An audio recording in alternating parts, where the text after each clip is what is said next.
Madame la Présidente, chers collègues, alors cette liste à la Prévert, on pourrait dire pour mon département Alstom, Étré, Airbus, Rochefort, Sélénium, La Rochelle, Solvay, La Rochelle, plus de 1000 emplois. Certes, nous avons un tassement économique, mais j'aimerais quand même qu'on regarde les chiffres avec un peu de profondeur. Actuellement, on est à 6,6 en taux de chômage en Nouvelle-Aquitaine. Avant crise, nous étions à 8,6. En 2015, il y a 9 ans, nous avions 4 points de plus de taux de chômage. Donc certes, il y a un tassement économique sur certaines filières. D'ailleurs, actuellement, le monde de l'intérim a un tassement notable, mais voilà, moi, je ne voudrais pas souscrire à ces discours de Cassandre, là. Tout ne va pas si mal que ça. Et nous avons entre autres des filières comme les services à la personne et à la santé qui continuent à embaucher en masse et en nombre. Ceci étant dit, je suis bien d'accord avec Thibault Bergeron et avec ma collègue d'ailleurs, hein, Madame Gagneur, il est primordial de ne pas baisser nos ambitions concernant la sécurisation des parcours de formation des personnes en recherche d'emploi. La certification CLEA, qui est concernée par cette délibération, vise précisément à développer l'employabilité des personnes peu qualifiées, on l'a dit, fragilisées et n'ayant aucune certification professionnelle.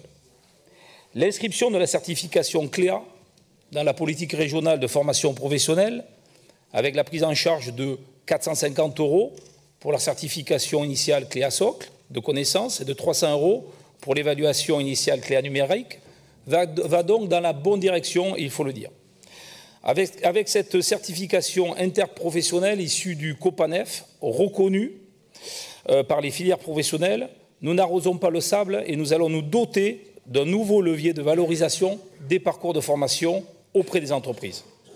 Par ailleurs, Madame la Présidente, je voudrais saluer l'acceptation de 2 propositions que j'ai pu formuler lors de la commission formation professionnelle emploi apprentissage de lundi, à savoir la possibilité de soutenir en 2025 la certification CLEA Management, qui va en plus des 2 certifications qui vont être soutenues par le Conseil régional, ainsi que l'ajout des formations individuelles, préparation opérationnelle à l'emploi, AFEST et immersion professionnelle comme potentiel de formation à l'issue d'une CLEA.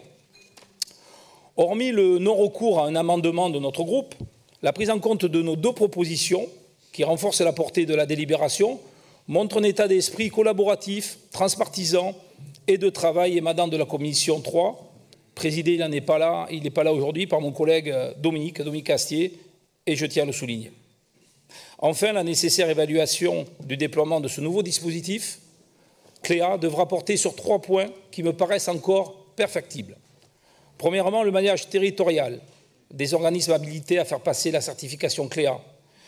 La liste jointe à la délibération fait apparaître de sacrés trous dans la raquette.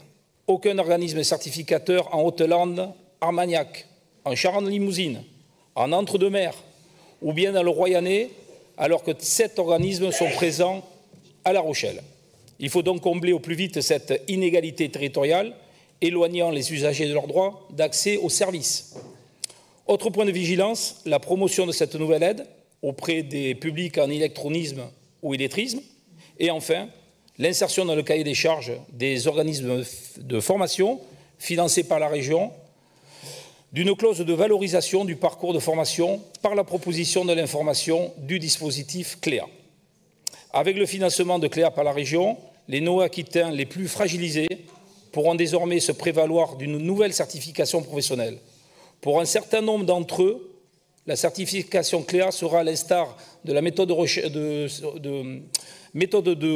recherche par simulation, leur premier diplôme et viatique vers le retour à l'emploi.